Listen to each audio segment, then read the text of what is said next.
Day 1 of discovering قرآن۔ اچھا، کچھ عرصہ پہلے میری اماں جو ہے وہ حج پہ گئی، تو انہوں نے جو ہے وہ میرے لیے وہاں سے یہ کچھ تفاسیر لے کے آئی تھی۔ مینز اس میں سے ایک جو ہے وہ قرآن پاک کی تفسیر تھی، اور ایک جو ہے سورہ یاسین سے لے کے سورہ الناس کی تفسیر تھی۔ اپنے بچپن میں میرے پیرنٹس نے ہم سب بہن بھائی کو جو ہے وہ قرآن پاک کی تفسیر سکھائی ہے اور پڑھائی ہے۔ ہمارے پراپر ایک ٹیوٹر آتے ہوتے تھے، ہماری جو ہے وہ باجی ہوتی تھی جن سے ہم قرآن پاک کی تفسیر پڑھتے تھے۔ لیکن اس وقت ہم اتنے چھوٹے تھے، یا آپ کہہ سکیں کہ اتنے ینگ تھے کہ ہمیں بالکل بھی ہم نے جو پڑھا اس میں سے کچھ واقعات یا کچھ باتیں یاد رہ گئی، مطلب وہ والی چیزیں جو انٹرسٹنگ ہوتی ہیں، جیسا کچھ انبیاء اکرام کے قصے اور واقعات یاد رہ گئے۔ لیکن اصل میں جو قرآن پاک کی تفسیر سے جو چیز ہمیں سیکھنی چاہیے تھی کہ اپنی زندگی کس طریقے سے گزارنی ہے، یا ہماری زندگی کے مسائل کس طریقے سے ہم قرآن پاک کو پڑھ کے حل کر سکتے ہیں، تو وہ چیز ہم نے مطلب اپنی ینگ ایج میں نہیں سیکھی۔ پھر جیسے جیسے ہم بڑے ہوتے گئے، پھر ہم نے کالجز میں ایڈمیشن لے لیے، یونیورسٹیز میں چلے گئے، اپنی پروفیشنل ڈگریز کمپلیٹ کرنا شروع ہو گئے، تو ہماری وہ چیز جو ایک مطلب قرآن پاک کو پڑھنا سیکھنا اور اس کے اوپر عمل کرنے والی وہ جو چیز تھی، وہ ایک سائیڈ ہابی بن گئی۔ مینز ہمارے پاس ٹائم ہوتا تھا تو ہم پڑھتے تھے، ٹائم نہیں ہوتا تھا نہیں پڑھتے تھے، جو کہ ایک انتہائی بہت غلط چیز ہے۔ اور مجھے ابھی اپنی زندگی میں اس چیز کا بڑا پچھتاوا ہوتا ہے کہ میں نے اپنی پروفیشنل ڈگری کے اوپر تو دن رات ایک کر کے جو ہے وہ اس کو پڑھ کے پڑھا، اور اس کو سیکھ کے سیکھا، اور GPAs اور پتہ نہیں کیا پرسنٹیجز اور پروجیکٹس اور اسائنمنٹس اور یہ اور وہ، لیکن جو مین چیز تھی اس کو ہم نے سائڈ پہ کر دیا۔ اب میں نے اپنا MS جو ہے وہ کمپلیٹ کیا ہے، اور پھر اب مجھے ریئلائز ہوتا ہے کہ بھائی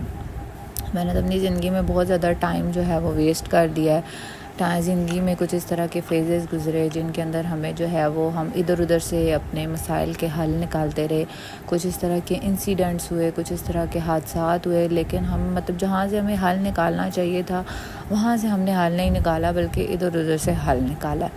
ٹھیک ہے،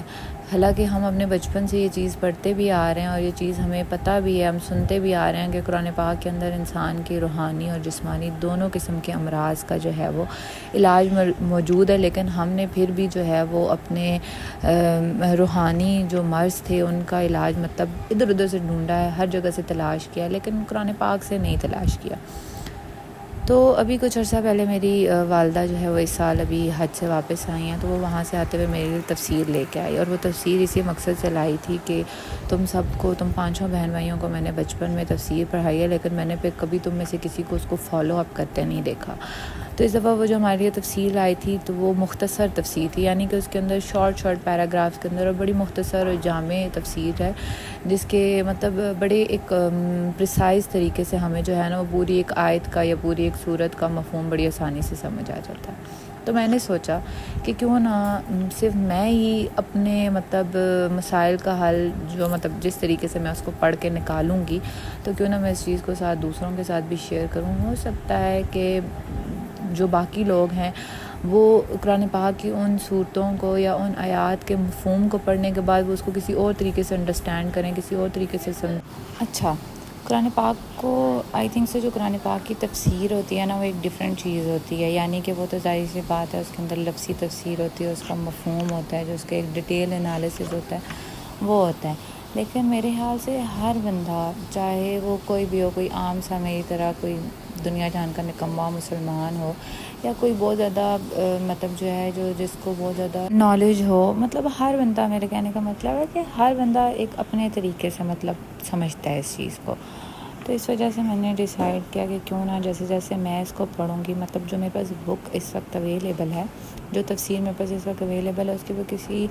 عالم کا نام تو نہیں مینشن کہ یہ کن کی بک ہے، مطلب اس کی بس جرنلی جو اس کو پبلش کرنے والی جو پبلشرز ہیں حالی ان کا نیم مینشن ہے، یہ نہیں مینشن، لہٰذا ہمیں اس چیز میں پڑھنے کی ضرورت بھی نہیں ہے کہ میں کس مطلب عالم کی یا کس مفسر کی تفسیر پڑھیں، جیسے اس کو ہم پڑھیں گے ٹھیک ہے، اور پڑھنے کے بعد جو چیز مجھے سمجھ آتی ہے میں آپ کو بتاؤں گی کہ مجھے اس تفسیر کو پڑھنے کے بعد مجھے یہ چیز لگ رہی ہے کہ شاید اس آیت میں میری انڈرسٹینڈنگ میں یہ چیز آ رہی ہے، اور پھر آپ لوگ بھی مجھے بتائیے گا کہ جو چیز آپ کو سمجھ آئے۔ مینس ہو سکتا ہے کہ میں اگر سورہ الفاتحہ پڑھ رہی ہوں تو میں اس کی تفسیر پڑھنے کے بعد میرے ذہن میں اس کی یہ چیز آئے کہ اللہ تعالیٰ شاید اس سورہ میں یہ چیز کہنا چاہ رہے ہیں، اور ہو سکتا ہے آپ اس کی تفسیر جب سنیں یا آپ جب اس کی تفسیر پڑھیں تو آپ کے مائنڈ میں ہے کہ نہیں مجھے لگتا ہے کہ اس میں یہ چیز ہے، تو آپس میں ڈسکس کریں گے، جس کی وجہ سے کچھ میں بھی سیکھوں گی، کچھ نہیں بہت کچھ سیکھوں گی، ظاہر سی بات ہے۔ نہ تو میں کوئی عالم ہوں، نہ کوئی میں مفسر ہوں، نہ ہی میرے پاس کوئی دین کا کوئی بہت زیادہ پریسائز علم ہے، بس ہم بھی اس کو سیکھیں گے، آپ بھی اس کو سیکھیں گے، اور آپ بھی مجھے بتائیے گا، میں بھی جو چیز سیکھ رہی ہوں میں آپ کو بتاؤں گی، مطلب مل کے آپس میں ڈسکس کریں گے۔